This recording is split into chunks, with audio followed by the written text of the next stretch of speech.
Estação Cidadania, Educação e Desenvolvimento Social na Rádio da Universidade. Boa tarde.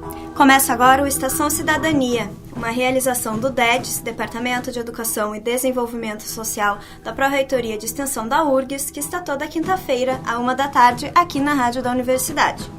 No programa de hoje, apresentamos a segunda parte da entrevista com a professora da FACED, Laura Fonseca, e a estudante da ESEFID, Eliana Freitas, membros do projeto Observatório do Trabalho e das Políticas Sociais do Infanto Juvenil. Há 20 anos, o grupo dá oficinas que buscam conscientizar crianças e adolescentes da Grande Cruzeiro sobre seus direitos. Olá, Eliana. Olá, Laura. Bem-vindas à Estação Cidadania. Então, para a gente começar, qual a importância de tu abordar temas de trabalho, direitos humanos, mas não só isso, racismo, homofobia e machismo com crianças e adolescentes da periferia? Eu acho que a gente vive uma sociedade, né, que se estrutura sobre isso, sim, e a gente também muitas vezes não tem acesso à nossa própria história, né?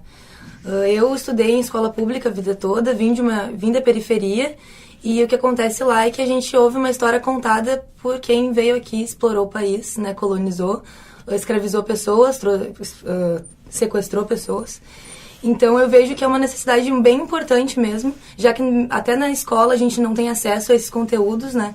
Já que a universidade consegue avançar um pouco mais, muito pela resistência mesmo que tem, às vezes por questões até individuais de professores e estudantes que acabam produzindo sobre essas questões, né? Também muito porque vivem, assim, eu acho, na sua especificidade, por ver a mazela que é geral no país, assim. Então eu acho que é muito importante a gente fazer aproximações com esses temas e através deles, que são temas que as crianças conseguem compreender com muita facilidade, sabe? Que vivem cotidianamente, então tem muitos elementos para contribuir, assim. E a gente acha que é super importante a gente problematizar e fazer aproximações, né? A gente sabe que a gente não vai resolver os problemas das opressões, do racismo, do machismo, do assédio sexual, né? E da exploração sexual que essas crianças muitas vivem lá, e nem da exploração do trabalho, como a prof falou, né? Mas a gente acha importante fazer essas aproximações e contar a história, né? A nossa história, a história deles, assim. Que muitas vezes a gente não tem acesso porque o povo não pode escrever a sua própria história, né? Sim. E, Eliana, como as práticas do projeto, assim? Como vocês chegam lá, propõem uma atividade, exercem ela? Como funciona esse processo?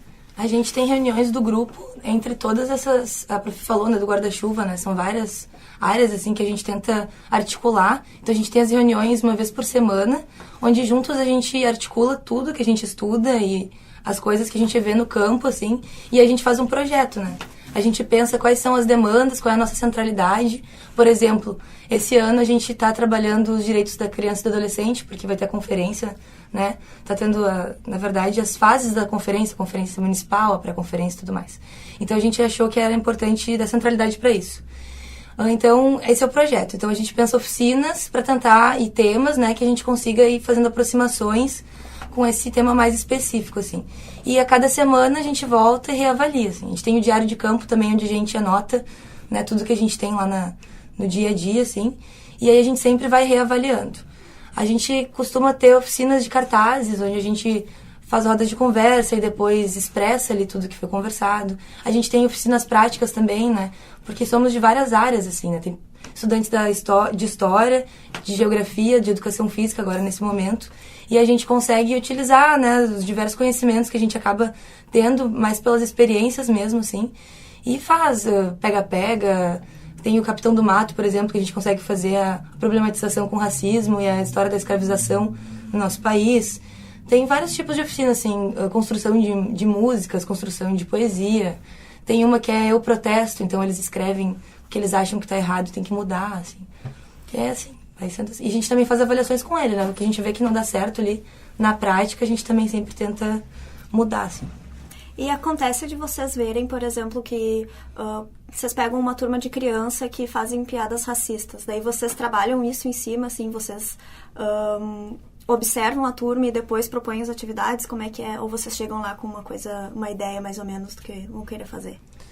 Tem esse projeto, como eu falei, né? Então a gente vai debater em algum momento ali o racismo, porque é algo fixo, a gente acha importante, porque a nossa sociedade ela é racista, né? Então a gente precisa debater sobre isso. A gente sempre tenta debater no marco geral, assim, né? De tentar explicar de onde que vem isso, assim.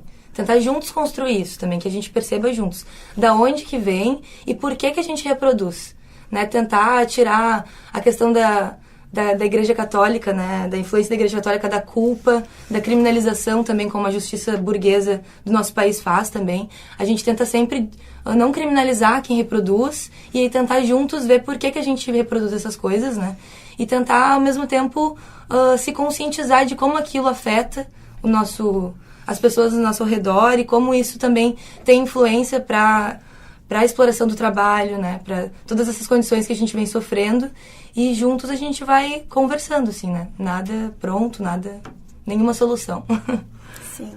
A cada ano, quer dizer, a gente vai à escola, vai ao socioeducativo, não é, para fazer o acordo de trabalho, expõe um pouco o projeto, mas as gurias começam, nesse momento são só gurias no campo, né?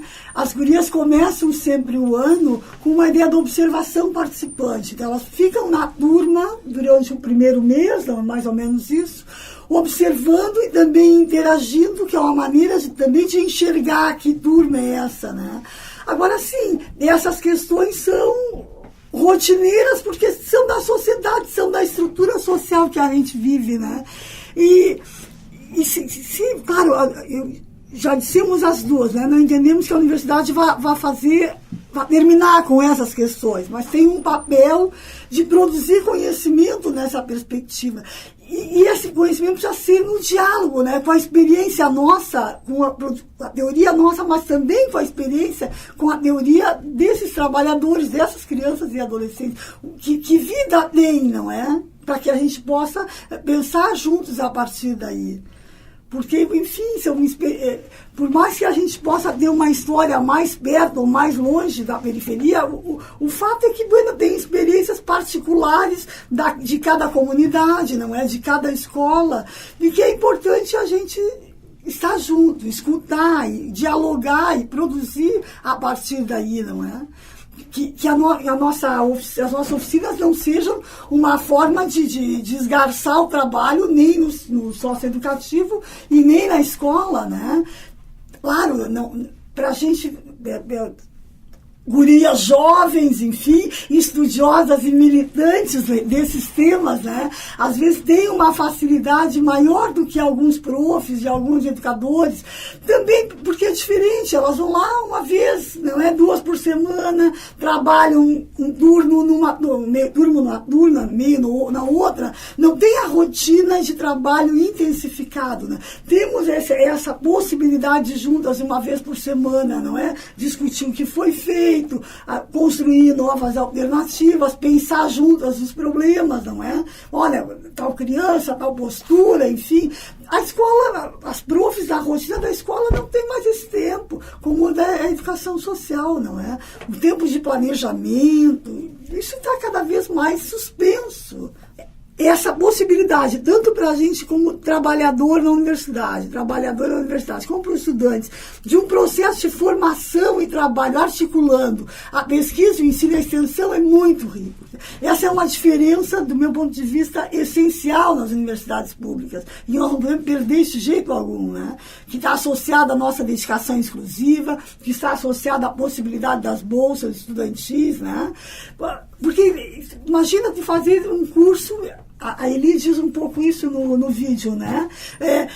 Que estar aqui, conviver com essa realidade é completamente diferente do que a gente aprende na sala de aula. É isso, né?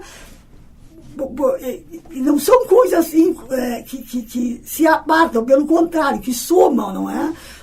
A densidade teórica e a experiência da prática, a convivência, não é? Com o espaço da escola, com o espaço não escolar, com a cultura das comunidades, né? Com o ir e vir ali, poder sair um pouco da bolha que a universidade muitas vezes se propõe a ser, né? Essa riqueza da extensão para nós, né, como trabalhadores da educação e para os estudantes, né, na perspectiva de formação. Isso é rico demais. E esse, no fim, é parte da função social que temos que cumprir como universidade pública, né? Quem banca a universidade pública é o imposto da maioria da população, né? Porque sonegadores, grandes empresários, o pessoal não paga imposto mesmo, sabemos disso. O fundo público é arrecadado à custa do suor do trabalho da gente. Então, nada mais justo do que essas comunidades recebam o retorno do nosso trabalho de forma gratuita, obviamente, né? Processo de formação continuada, pesquisa, oficinas de extensão, enfim, jornadas que permitam que a gente troque saberes, não é? Não, sem hierarquia. São formas diferentes de produzir conhecimento. A experiência feita ou o estudo, não é isso? É preciso somar, né, nessa relação, não é?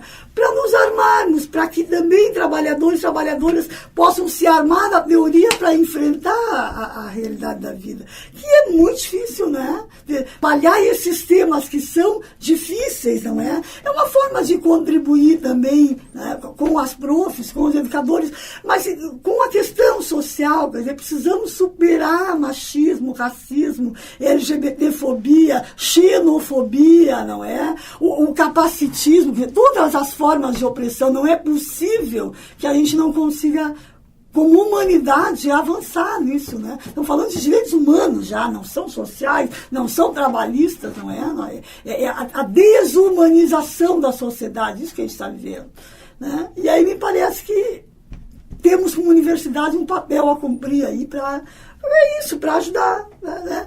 Às vezes, acho que a Jana que disse no vídeo, de uma semana para outra vem todo o assunto de novo, bueno, mas a gente volta de outra forma, volta com outras atividades, entendeu? Porque é isso, é uma história de negação, não é? De humanidade que a gente vive, uma história de negação da história, uma história de negação da humanidade nossa. Bueno, como é que a gente vai fazer enfrentamentos a isso? Por sucessivas aproximações, por diferentes modos, não é? E desde a infância, com certeza, é fundamental, né? Ou nós vamos mesmo, daqui a pouco, voltar a acreditar, não é? O Cabral descobriu o Brasil, quais foram as outras coisas, a indolência e não é? Tantas formas desconstituidoras, não é? Da nossa história. Bueno, um povo sem história, um povo sem memória, tu faz o que tu bem entendes com esse povo, né? E um pouco, acho que é esse embate aí que a gente procura, claro, devagarinho, né? No que nos é possível no trabalho. Mas acho que é importante esse movimento. E também para as gurias, né? Gurias de novo, mas enfim, apreender, não é? Essa realidade em que, como trabalhadoras, vão intervir de uma forma mais efetiva, né? Então é isso, meninas. Obrigada pela presença de vocês na Estação Cidadania. Muito obrigada.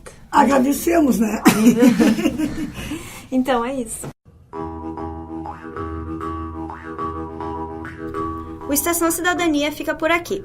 No programa de hoje, conversamos com Lara Fonseca e Eliana Freitas, membros do projeto Observatório do Trabalho e das Políticas Sociais do Infanto Juvenil. Estação Cidadania é uma realização do DETS, com a apresentação de Mariana Barcelos, gravação e edição de Jefferson Gomes. Voltamos na próxima quinta-feira, à 13h, aqui na Rádio da Universidade. Até semana que vem.